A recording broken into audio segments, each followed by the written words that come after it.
what a match! What an extraordinary match! And it's the Bombers whose dream lives on for another week.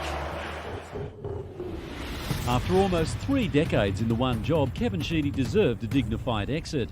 And so it was. The long wait for Essendon fans is finally over. Matthew Knight's regarded as the perfect fit to fill the giant shoes of Kevin Sheedy. After a forgettable season, Matthew Knight's tenure as coach of Essendon is over. The club losing patience in Matthew Knight after the Bombers season took a massive nosedive. Essendon favourite son James Hird has accepted the senior coaching role at the Bombers. I feel very proud and privileged to be named the coach of the Essendon Football Club. The Essendon Football Club has received information about supplements that have been given to our players as part of the fitness program in 2012. We believe that the leader of the football department as a coach take full responsibility for what happens within our football department. If you think you can run the gauntlet, wake up to yourself because you will be caught. It was never going to end well for either Essendon or James Hird, but coach, chairman and CEO did their best to make it as painless as possible. I agreed to tender my resignation to the Essendon Football Club, which was accepted by the board. North Melbourne are through. The Bombers are out. And they've successfully cleared the first of 4 hurdles. Essendon's season is over.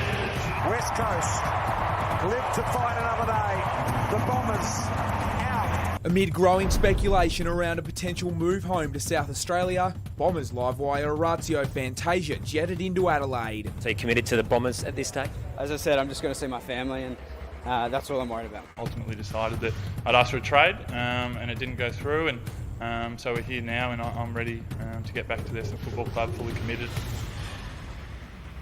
Today in The Age, Matthew Lloyd had a good look at his team. We're going to have a really good look in a moment. Before we do that, though, I want to go to a period that was right in the middle of this 2-decade drought, if you like, for the Essendon Football Club, and just give an insight into what Matthew Lloyd thinks of his club. I'll just never forget the times I've had here and how much I love this club. So thanks a lot. Thanks. So it's with no joy that Matthew Lloyd has a look at his club. And Lloydie, when you think about it, the Bombers, if you're in grade prep when they won their last finals match, you're now in third-year university. It's been a long stretch for a lot of kids, but the Bombers have stuck fat, as we say in football. They've been fantastic, their supporters, which gives you great hope and a good war chest. Now let's get into it. What's your thoughts about the Bombers? Yeah, a lot of clubs wouldn't have got through what they got through, I think, Eddie. No doubt. The supplement saga with the club that they've got. But I think where it all started, I did a podcast with Caro yesterday in The Age, and I spoke about the club that I walked into, Ed and Ross and Caro, and that was a team that just demanded. Gary O'Donnell got me into a room and he said to myself and Scott Lucas and Blumfield and Carousella, Moorcroft, who we all played in a premiership 5 years later, said nothing but a preliminary final is acceptable at this football club. Then we went on a path where 95, big final against Richmond, where Matthew Knight's actually hurt us. We'll talk about him a little bit later. 96 prelim, 99 prelim, 2000 grand final win, 2001 loser grand final, 2003. So that's all we're used to. So I suppose since I've gone and retired, the frustration has built and grown at the mediocrity that has happened at the Essendon Footy Club. So let's have a look at that record since 2004, since that last finals win. It's extraordinary, really, for such a big club. And what 99 to 2004 we see, it's been a disaster. Wooden spoon, obviously, in 2016, and we know what happened.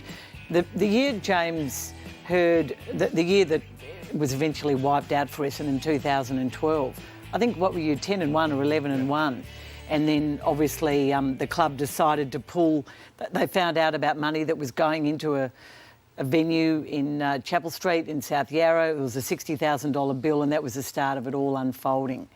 But do you think that James Hird could have had success? Yeah, we'll never know. We'll never know. But what he is someone who just people want to be around him and you gravitate to him.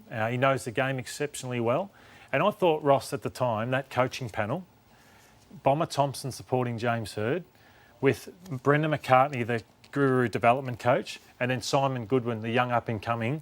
I thought it was hindsight says, well, James Hird wasn't ready, but in reality, at the time, that was a very good coaching team. Great coaching panel, but the word aura, clubs like, we deserve success. We'll go and get the Messiah Malthouse it doesn't work unless you stick to the fundamentals and you get your recruiting. That when you had the success, Lloyd, Lucas, Hurd, Fletcher, great players that went out, Blumfield, Heffernan, high end. So a fundamental hasn't been delivered at Essendon, and that's doesn't matter what Messiah you bring through the door, unless you get great conditioners, great talent through the door and players, all the words count for nothing. So careers were ruined by that, we know. James Hurd gone from footy, maybe making inroads into Essendon again through social media. David Evans, ambitions for the commission, gone from footy. Ian Robson, who was the CEO who allowed all this to happen and didn't know about it, gone from footy. Danny Corcoran, the list goes on. Bomber Thompson, eventually unravelled. When you retired, we know that there was a view that maybe some of the club thought you should have stayed on. You then wrote a book. And Matthew Knight had some words to say about what you had to say about him and follow up from the book. Can we have a listen to those? Matthew Lloyd had the choice to play on. Matthew decided that wasn't for him, to play a team role in the forward line. I think Matthew's idea of flexibility is the run of the show in the forward line, to set up his own scenarios. In the end, I don't think he really had the courage to back himself in. And I think he might have done himself out of another 2 or 3 years of football. Lloyd is a very different animal. It's more so about how he can get on the end of it. So there's a view at the board that they wanted, it's pretty harsh words and probably harsh to even hear them now, Matthew. There's a view even from board level down that they would have loved you to have stayed to mentor some of the younger players, even if you weren't guaranteed a spot every week. There's also a view, even from Matthew Knight's supporters, that he might have been great with the younger players, but he was no good with the older players. Matthew was a fantastic VFL coach and development coach, but unfortunately it's a different beast, isn't it, when you're in the driver's seat as the senior coach. And I suppose in that regard, I lost my whole enjoyment of playing football. I actually hated turning up to the football club in those last year or two, and in a sense, I felt like I was 10 kilos lighter the day I announced my retirement, and that's now not what I wanted for my footy. I was driving to play Collingwood one night under Matthew at 90,000 people, and I saw a father chasing his kid through the botanical gardens. I thought I'd rather be doing that. And I knew I'd lost the fire in the belly for that. Unfortunately, I just felt that Matthew wanted to create his own path after Kevin Sheedy. And I felt that once Jason Johnson left, Mark Johnson left, Scott Lucas was next.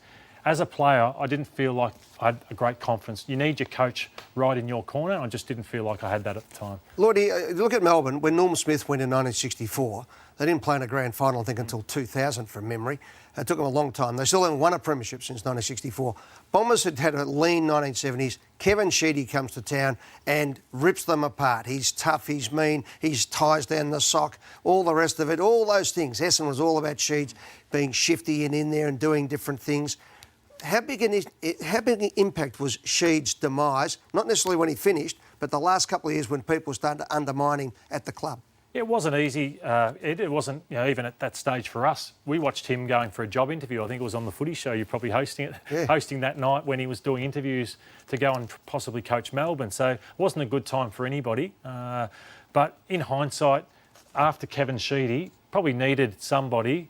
After Kevin Sheedy, no fault of Matthew Knight's at all here, like a Neil Danaher, a Mark Choco Williams, a Bomber Thompson at that stage, probably a big, strong personality, because it was pretty hard filling the shoes of Kevin Sheedy. Well, impossible to come in and fill the shoes. And you're going to be insecure, and you're a young coach and had no real background of performance experience, really. So, I mean, to hear those words, I think when you go out in the box, how you handle yourself is really important. And I think Matthew would regret, hopefully, those words. And this Matthew wrote his own story, so I didn't enjoy any of that. But and as a young coach, the best thing I did, Rewald, Hayes, Robert Harvey was an incredible mentor to me. You bring them in and they help drive your club. But you've got a rare insight. So we talk about the people. Where do you think they've really fallen down? Once it's really become a legitimate national competition, it seems to me they haven't come to grips with the equalisation and adapted to it. Like a few other big Melbourne clubs that, in the end, Richmond have got moving, Collingwood have got moving. I think Carlton are starting to get there. Do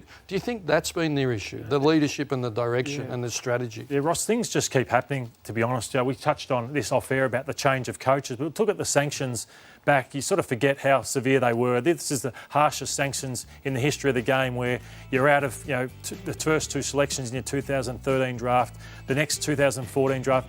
But that is now 6 years ago. That is now 6 years ago. So out of all of this, I'm gutted for the Angus Momphreys of the world who never played another game after it happened, or one game. All these people that have taken almost, how long? 7 years now to recover. But I think from next year onwards, I think we're now starting to get on a clean slate. People said it would take 10 years to recover, and they're going to be spot on. I think you're right, but Lee Matthews got a famous quote: "Harmony helps, friction fractures." Yeah. And it's on the surface. Is it harmonious there, or? Well, Cara, take us through the winds of where change, in my view, are still blowing through Essendon. So Xavier Campbell was definitely going to leave and work at the AFL. The board convinced him to stay. I'm not sure exactly what happened, but I'm sure Lindsay Tanner's resignation as chairman, he's going to serve out this year, had a bit to do with that. I think that the two decisions were not unconnected. Lindsay Tanner has been a great peacetime president, but I think his style is maybe not as dynamic as would work for Xavier Campbell going forward. So I think Andrew Muir, the good guy's boss, will take over there. But you've got Xavier Campbell sort of saying he'll stay for another 2 years. You've got the chairman on the way out. You've definitely a compromise with the coach. I mean, there were people who did want John Worsfold to step down at the end of last year and would have been happy to pay him out. Some friction between other senior members at Essendon who were disappointed in what Xavier was thinking of doing. So, and you've also got this bizarre situation where Merritt wasn't even allowed into the leadership group. The changes there that meant that he wasn't voted in because they changed the criteria. Fantasia being offered to go in when he'd tried to leave, but saying he didn't want to go in. And Michael Hurley not being voted in last year. They don't know what success is.